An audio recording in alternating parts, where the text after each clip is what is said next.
Lima Gris TV, un canal diferente.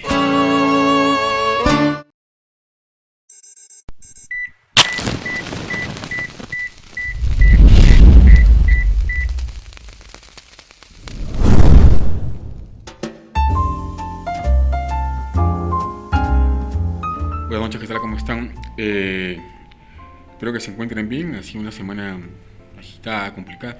Creo que todas las semanas en realidad últimas están siendo así, ¿no? Hay una suerte de apatía que se combina, que es resultado en realidad del tema del COVID, de lo que estamos viviendo y además del ambiente político en el Perú, ¿no? Que es lamentable por donde se le mire, y uno termina pensando en que algunas veces sería bonito no pensar, ¿no? Olvidarse un poco de las cosas, distenderse. La literatura salva en algunos momentos, en algunos casos, te distrae, te acerca a otros espacios. Uno de ellos es el que vamos a conversar hoy, que quería compartir con ustedes, que es una novela de Daniel Defoe, que no es El año de la peste, ciertamente, que estuvimos comentando hace unos días con unos amigos porque sugerían un programa solamente sobre novelas apocalípticas, ¿no? Pero después de los rayos y truenos que han habido el lunes, creo que lo que menos necesitamos es alterarnos más los nervios. Así que vamos por las aventuras. Y del mismo autor de Diario del año de la peste, Daniel Defoe, tenemos un clásico universal que es Robinson Crusoe. Y es un clásico no solamente porque representa en realidad, esta novela está considerada como la primera novela británica, ¿no? La primera novela inglesa. Y es además,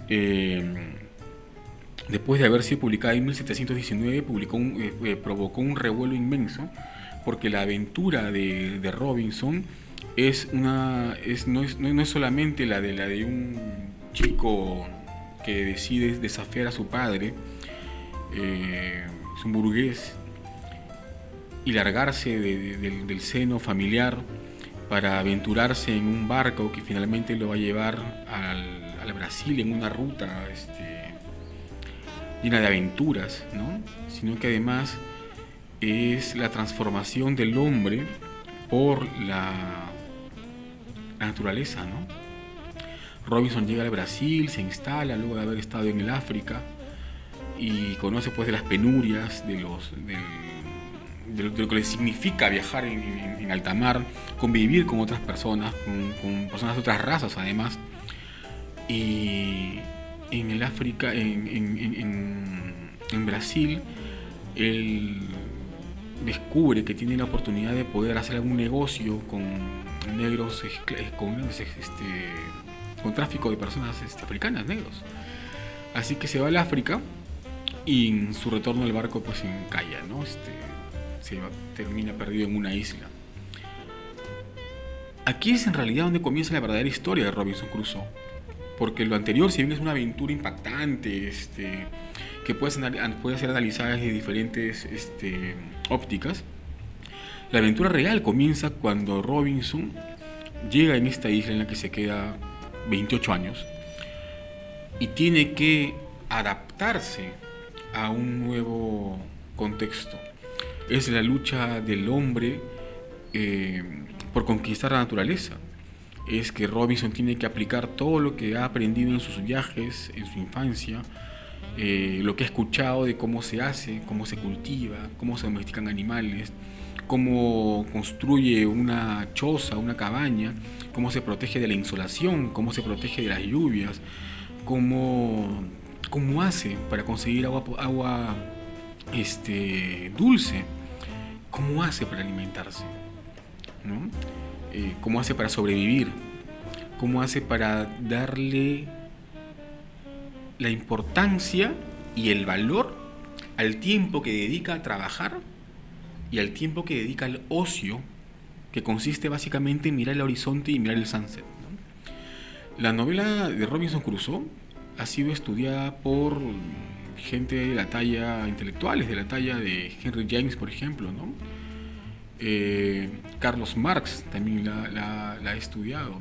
se utiliza mucho en economía cuando se tiene que explicar la relación entre el valor del precio entre la relación entre el valor y el precio frente al ocio y en otras disciplinas, ¿no? Es una novela que ha sido sumamente estudiada, tiene 1700 ediciones, no sé cuántos millones de ejemplares habrá vendido, y además ha sido llevada al cine 2, 3, 4 veces, tiene adaptaciones al dibujo animado. Es una novela que nos enseña, no solamente no nos distrae por el tema de la aventura, sino que nos enseña también ciertas reacciones del ser humano frente a la naturaleza, de qué tan pequeñitos somos, y dentro de esa pequeñez, dónde radica la fortaleza del hombre para conquistar la naturaleza. Hay muchas críticas, por cierto, ¿no? Después de muchos años en la isla, Robinson se da cuenta, por ejemplo, de que no está solo, ¿no? De que hay una tribu de caníbales cerca y toman prisioneros, y hay unas escenas ahí muy interesantes. Pero él logra rescatar a un aborigen llamado, bueno, lo rescata un día viernes, entonces como el día era viernes le pone el nombre Viernes, ¿no?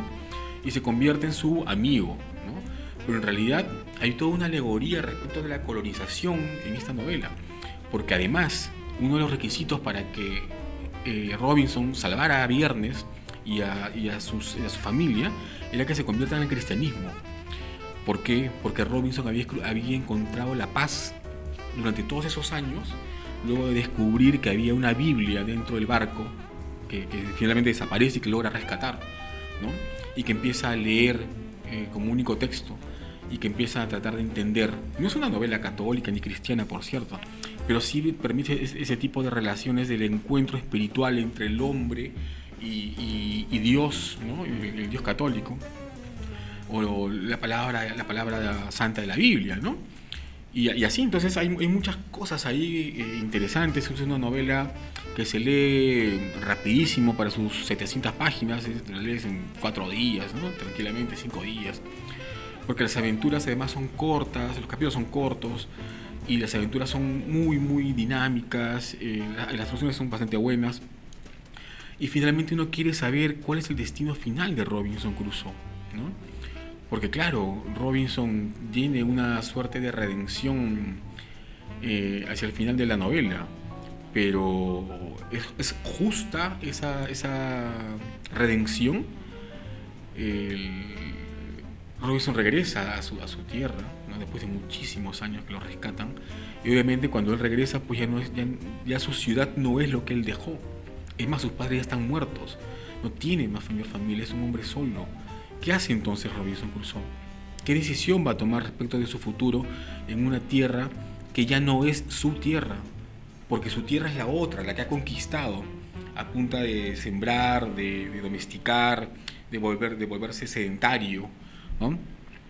De luchar por ese pedazo de tierra, en fin, es una novela llena de enseñanzas, es una novela llena de aventuras, es una novela a la que después de leer puedes, no sé, quedarte perdido en una isla y vas a saber cómo sobrevivir. Si además nunca has sido Boy Scout, vas a aprender cómo hacer nudos, cómo cubrirte de la lluvia, cómo conseguir agua para poder beber, qué animales puedes cazar y qué animales no, por qué las serpientes con colores brillantes no se deben comer y las de colores opacos sí. Es un manual de supervivencia. Es una guía de cómo sobrevivir a un mundo nuevo, porque es agreste, está ahí, virgen, ¿no? Esta isla que que existe en la ficción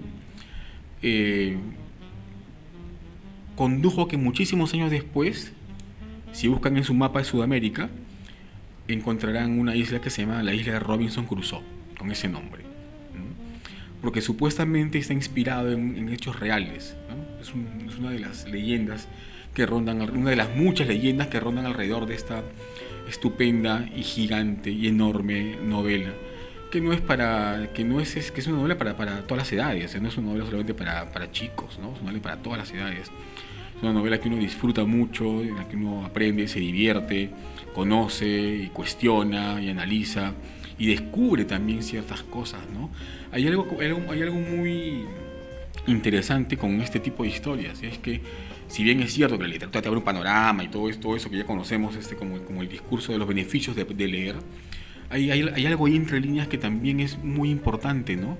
Y es que uno, después de varias lecturas, empieza a comprender mejor ciertas realidades dentro de la ficción, porque es innegable que aún en la ficción más descabellada hay un hecho atado a la realidad real de quien escribió esa ficción.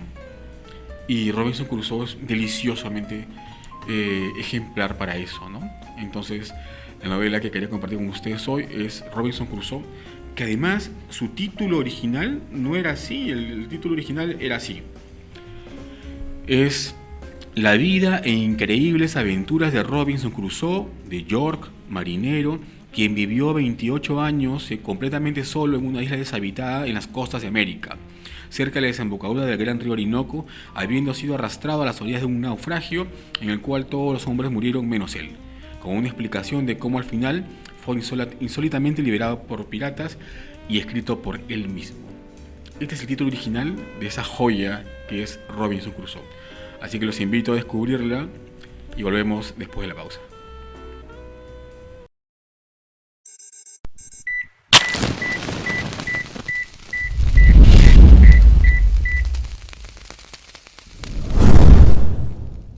Para nosotros, en el rincón de siempre, la parrilla y el buen servicio siempre ha sido nuestra prioridad. Nos gusta cocinar, hacer feliz a la gente y atenderlos con el corazón. Es así de simple. Nos encantan las cosas sencillas y disfrutar de la vida.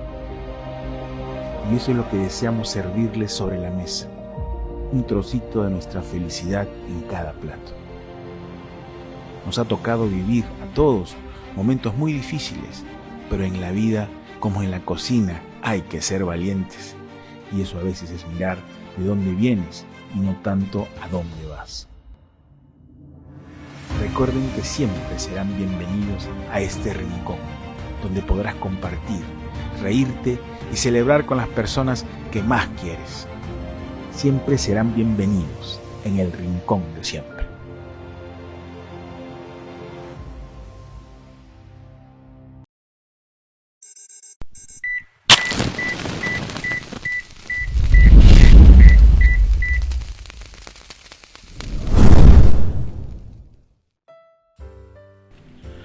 Hacia 1940 apareció por primera vez publicado un cuento que es, además de uno de mis cuentos favoritos, es el cuento favorito de muchísimos escritores y muchísimos lectores también, del escritor argentino Jorge Luis Borges.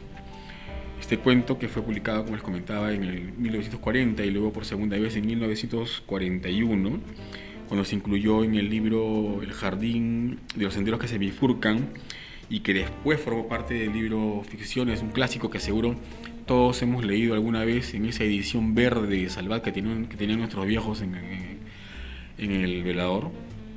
Es un cuento que se titula Las ruinas circulares, y es quizá uno de los mejores cuentos, uno de los mejores cuentos que se ha escrito jamás en la historia de la literatura sudamericana o latinoamericana. Forma parte, en todo caso, de esta playa de grandes, geniales cuentos. Hay una leyenda que corre siempre en torno a Borges, ¿no? Y es que Borges es un autor difícil. Yo tengo la idea que no es un autor difícil. Yo creo que más bien el difícil es el lector, ¿no? Porque tiene ciertas limitaciones al acercarse a este autor. Borges no tiene una escritura complicada, no tiene una... Tampoco digo que sea sencilla. Lo que digo es que Borges sabe utilizar muy bien las palabras, emplea muy bien el lenguaje. Entonces, si nosotros tenemos pues lecturas que son o muy básicas o muy mediocres, como leer Facebook siempre y no leer un libro, como leer ciertos diarios y no leer un buen libro o unos buenos cuentos, por ejemplo. Entonces tu cerebro está medio entrenado para ese nivel de lenguaje, ¿no? Y el nivel de empleo del lenguaje. Borges te obliga a pensar, pero también te hace imaginar muchísimo y te demuestra las bondades y las posibilidades del buen empleo del lenguaje, porque en pocas líneas puede decirte 1.000.000 de cosas y puede trazarte además todo un panorama y todo un universo en 4 o 5 líneas. Y es lo que ocurre, por ejemplo, es lo que ocurre con las runas circulares, ¿no? Que además tienen uno de los inicios, para mí, ¿no?, más bellos de todos los de la historia de los cuentos, al menos en Latinoamérica, ¿no? El inicio dice así, y se los voy a compartir porque es breve, pero dense cuenta de algo, ¿no? Dense cuenta de que en tan poco espacio, ¿cómo se puede decir tanto, ¿no? Bien, nadie lo vio desembarcar en la unánime noche. Nadie vio la canoa de bambú sumiéndose en el fango sagrado, pero a los pocos días nadie ignoraba que el hombre taciturno venía del sur y que su patria era una de las infinitas aldeas que están aguas arriba, en el flanco violento de la montaña, donde el idioma Send no está contaminado de griego y donde es infrecuente la lepra. Lo cierto es que el hombre gris besó el fango, repechó la ribera, sin apartar y probablemente sin sentir las cortaderas que le dilaceraban las carnes, y se arrastró, mareado y ensangrentado, hasta el recinto circular que corona un tigre o caballo de piedra, que tuvo alguna vez el color del fuego y ahora el de la ceniza.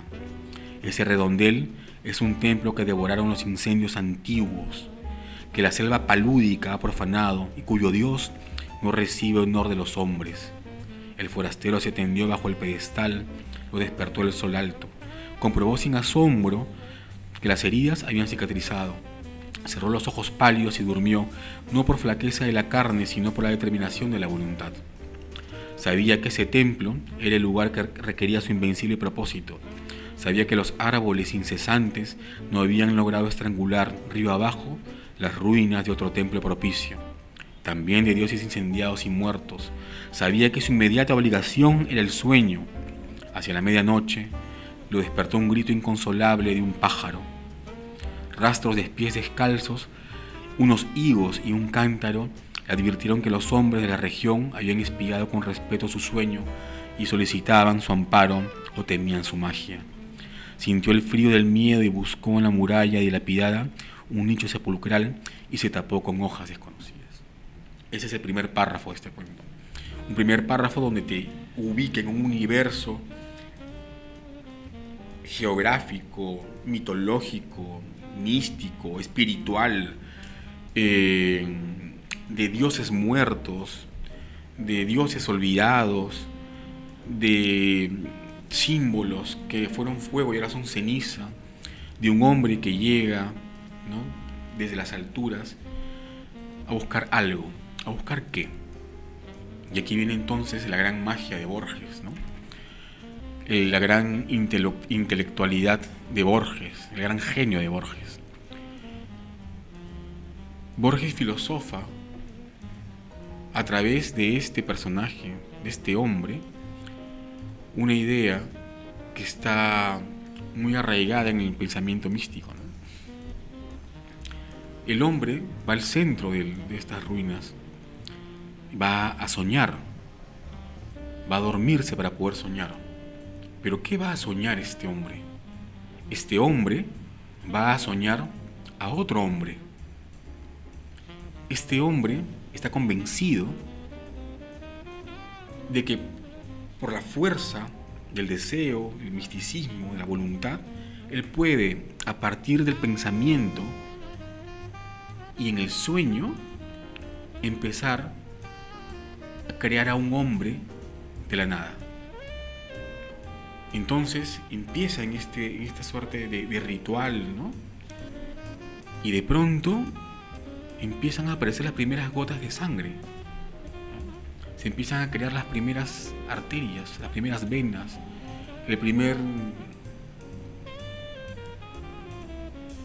la primera noción de los músculos, las facciones, los detalles, las uñas, ¿no? Los vellos, todo, los pulmones, el corazón, el hígado, el páncreas, todo eso, y es una sucesión de días, de tiempo, de mucho tiempo que el hombre está ahí pensando con toda su fuerza, con toda su energía, convocando al cosmos, ¿no? Justificando en cada pensamiento, en cada acción, que lo que él está creando es una obra maravillosa, es un Dios creando un hombre. Hasta que finalmente el hombre que sueña a otro hombre siente un temblor, ¿no? Una agitación en la fuerza, como dirían los Jedi. Y entonces se da cuenta, con horror y con espanto, que él está siendo soñado por otro hombre de otro tiempo, en otro momento. Que el hombre que él quiere soñar es en realidad producto del sueño de otra persona. Que él es el sueño de otra persona. Y se evapora. Como se evaporan nuestros sueños cuando despertamos. En todo ese cuento maravilloso, en toda esa historia increíble que Borges escribió, hay muchas significancias que podríamos comenzar a disgregar, a analizar, ¿no? Pero no es el espacio. El espacio es un momento para poder acercarnos a un cuento que nos gusta mucho, que ustedes no conocían, o que si ya conocían pueden recordar nuevamente volviendo a sus libros y a redescubrirlos. Las ruedas circulares es uno de los cuentos más geniales del genial Borges, y yo lo suelo recomendar siempre como se los recomiendo ahora. Es la historia de un hombre que creyó que podía soñar a otro hombre sin darse cuenta de que él era el sueño de otra persona. Tan simple como eso, y tan gigante como eso también. Volvemos después de la pausa.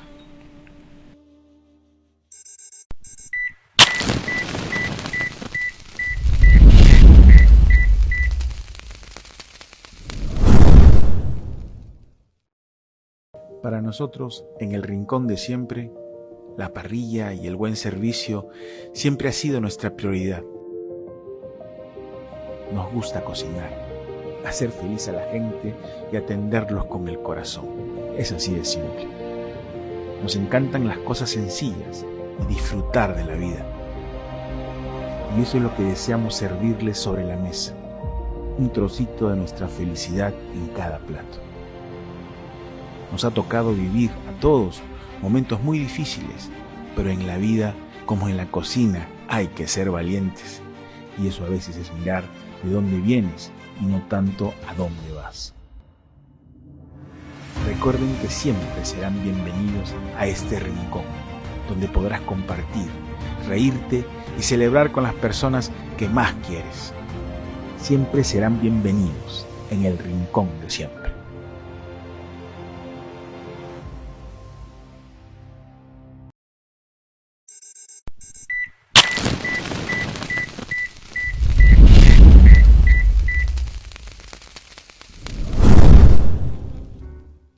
El día de hoy quiero compartirles un poema de un gran poeta peruano que falleció el 1 de noviembre del 2016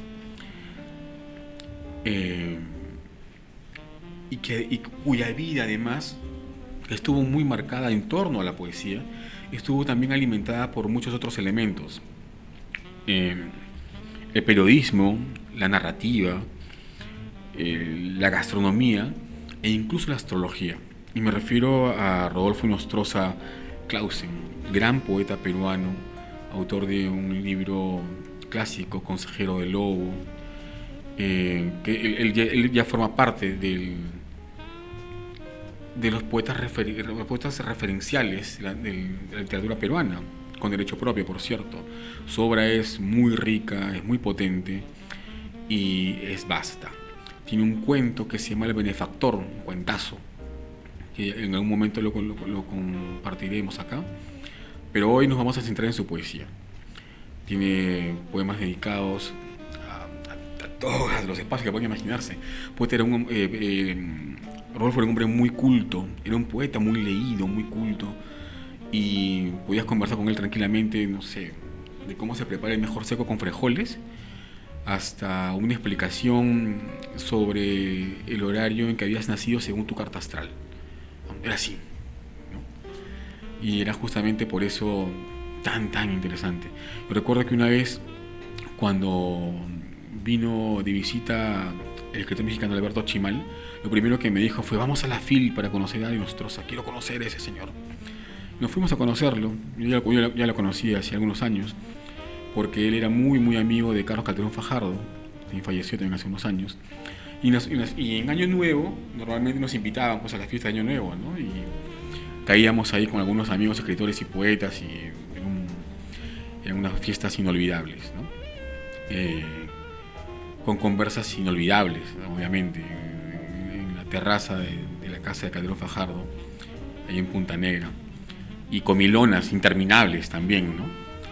Eran otros tiempos. Y además eso también fue poblando, no solamente, y ahora sí hablo por mí, mi particular visión de la literatura, sino que también fue alimentando mucho. Conversar con personas como ellos a mí me abrió el espacio a otro tipo de lecturas, a otro tipo de literaturas, a buscar autores franceses, alemanes, a buscar además otras formas de contar en el cuento, que es algo que yo practico. Y bueno, en fin, Rodolfo falleció, como les comentaba, el 1 de noviembre del 2016, y ahora lo recordamos con uno de sus tantos poemas celebrados. Espero que les guste. Gambito de rey. Y continué, peón 4 alfil rey. Jugada peligrosa, dijo el maestro de la escuela romántica.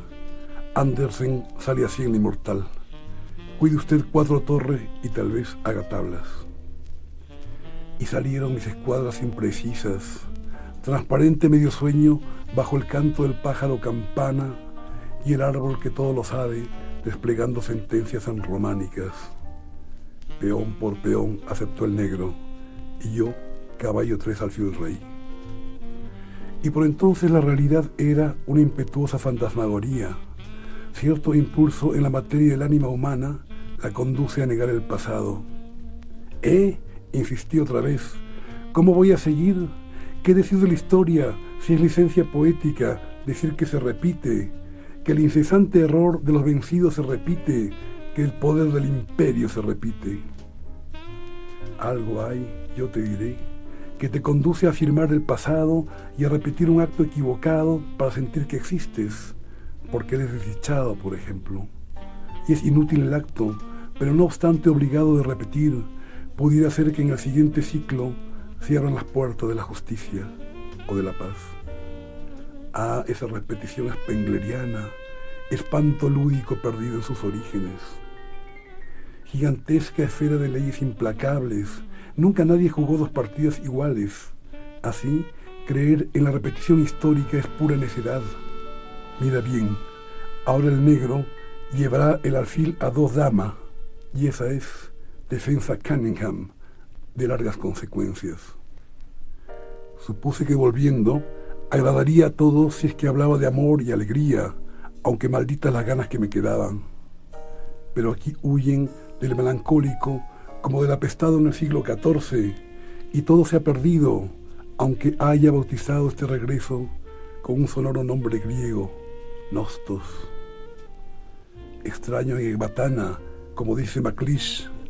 Adiós culeados sueños, adiós tu pulso, tallador de brillantes. El regreso no significa nada. La miserable comunión de los cielos con cualquier otra cosa jamás se ha producido, y hay algo que acelera la fuerza de las cosas, una quieta barbarie de los tuyos, oculta entre palabras y unos gestos ambiguos. Nostos, destierro del amor. Adiós gran árbol que ibas a florecer y te quemaste. Adiós frutas enanas, parábola de Anteo, etc. Que las gentes echan tierra a tus ojos y esa es toda la tierra que te han dado. Cuídate del ridículo, cuídate del epíteto, cuídate de la verdad en boca de los niños. Audacia, Más audacia, siempre audacia, recordé, haciendo alfil 4, alfil dama.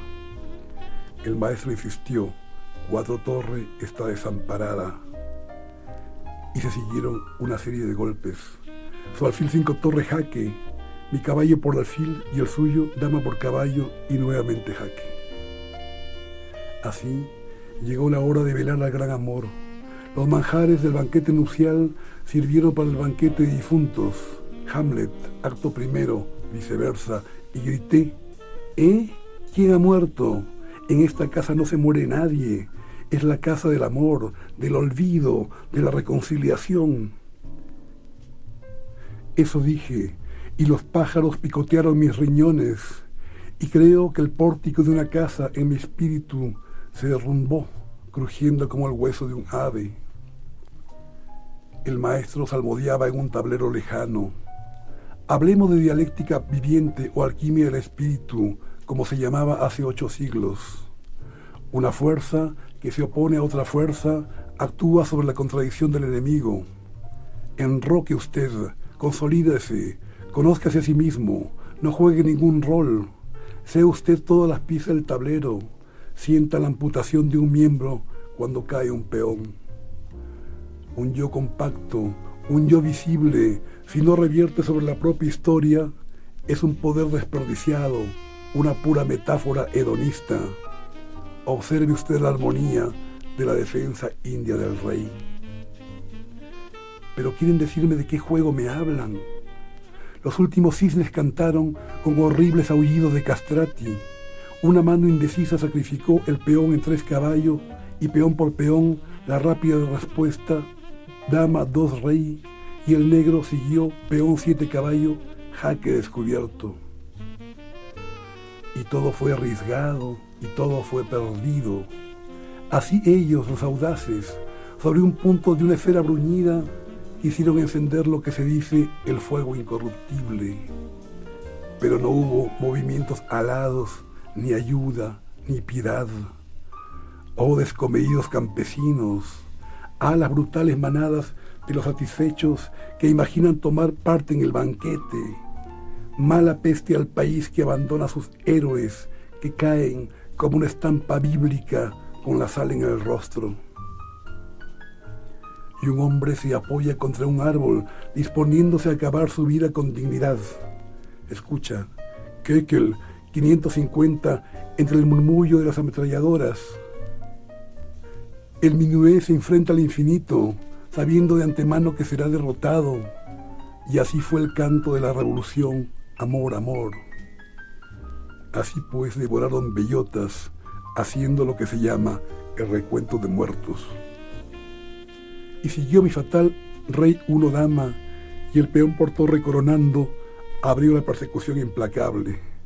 Crucé mi dama en 1 alfil. ¿Sabe lo que jugamos?, preguntó el negro. ¿Qué?, dije estúpidamente. Tu fe y tu futuro. Utopía se cae, se cae. Los sueños ruedan a las alcantarillas. Ángeles incoloros vagan sin ruta y sin objeto entre las agujas de los templos. Ruedas ardientes giran con los descabezados. Mi escuadra, mi orgullosa escuadra, mi querido yo mismo. Entre la música de los escupitajos y los murmullos de los paterfamilia. Dama 5 caballo, jaque. Una fangosa eternidad de espera. Luego, el lento movimiento al alfil 2 rey. Y dama, torre por dama, mate, aulló el negro, derribando las sillas escarlata. Acto quinto, telón. La implacable esfera, las leyes implacables. 64 escaques y el universo se comba sobre sí mismo. No hay afuera, no hay escape hacia otra dimensión donde todo esto sea la historia del reptil, la historia del anfibio, la pura prehistoria. Pero vuelva a jugar, dijo el maestro. Una partida es solo una partida. La especie humana persiste en el error hasta que sale una incesante aurora fuera del círculo mágico. Entonces, a la partida siguiente jugué en 3, alfil 5 caballo. Ruy López, observó el maestro. Usted aprende.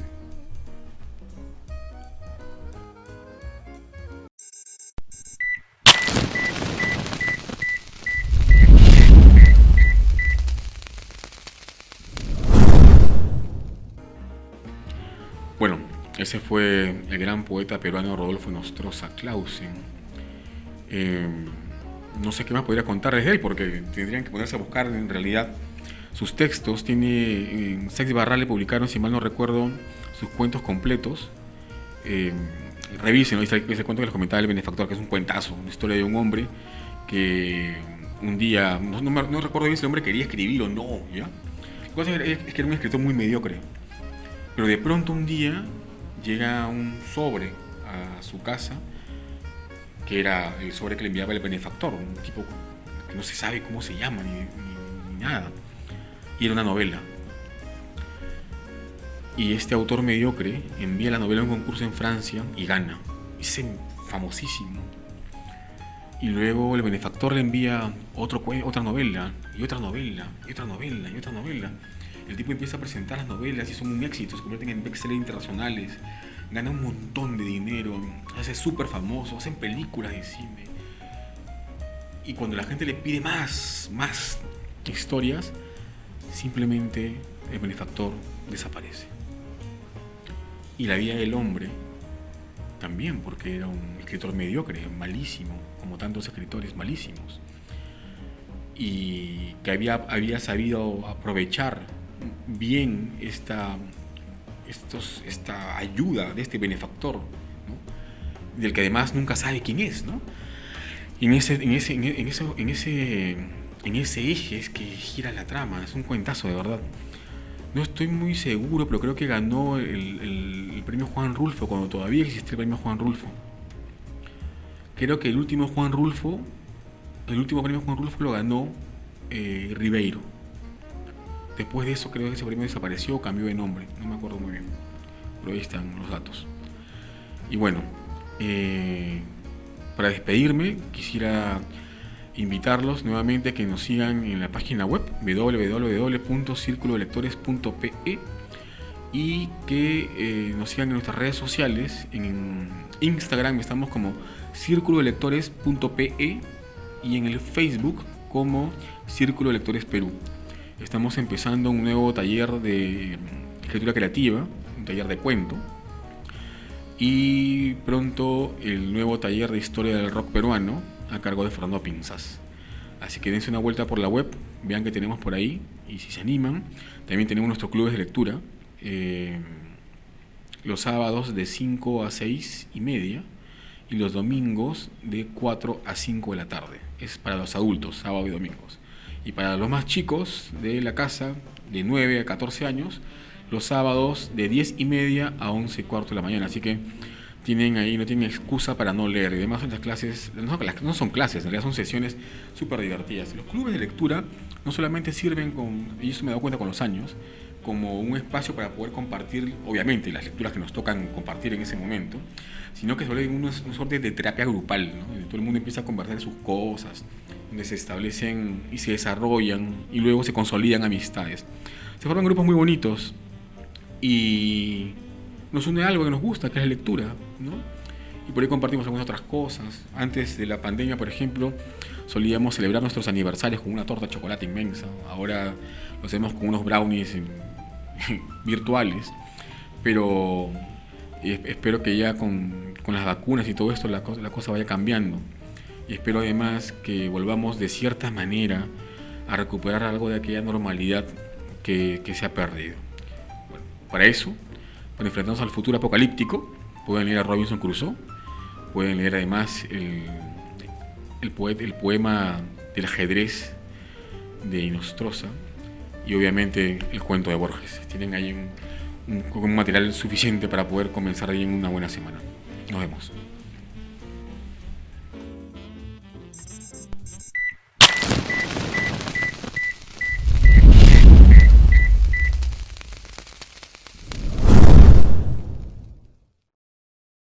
Lima Gris TV, un canal diferente.